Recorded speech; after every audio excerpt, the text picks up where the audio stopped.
In the fabled tale of the Trojan horse, there's a great story about Greeks who were attacking the city of Troy. And the city of Troy had resisted the Greek attack for a long while.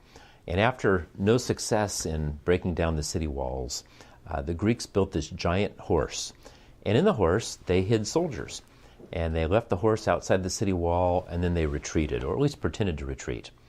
The citizens of Troy, seeing that the enemy had retreated, saw this giant horse. They brought the horse inside the city walls as kind of a victory or a trophy for winning the battle. During that next evening, troops crawl out of the wooden horse. They open the doors to the gates to the city, and by opening the doors, they allow the Greek forces to come in. And this brought about the fall of the city of Troy. Well, this is a great story. It's a fable that's been told over and over in different forms. But the value in the story is we recognize how important it is that we're guarded and careful about who we let inside the city gates. And I think sometimes for those of us that are advocates of limited government, the Constitution, and free markets, we're not as guarded at guarding our gates of the information flow that we get.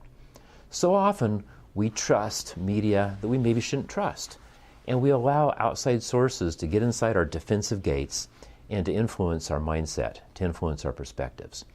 We need to be ever vigilant that we are cautious in how we perceive media and how we read, and we need to be discerning. And just because a media source, be it a newspaper, a radio program, a talk show host, or a TV network, just because any of these seem favorable to our perspective, doesn't mean that we shouldn't test what they say.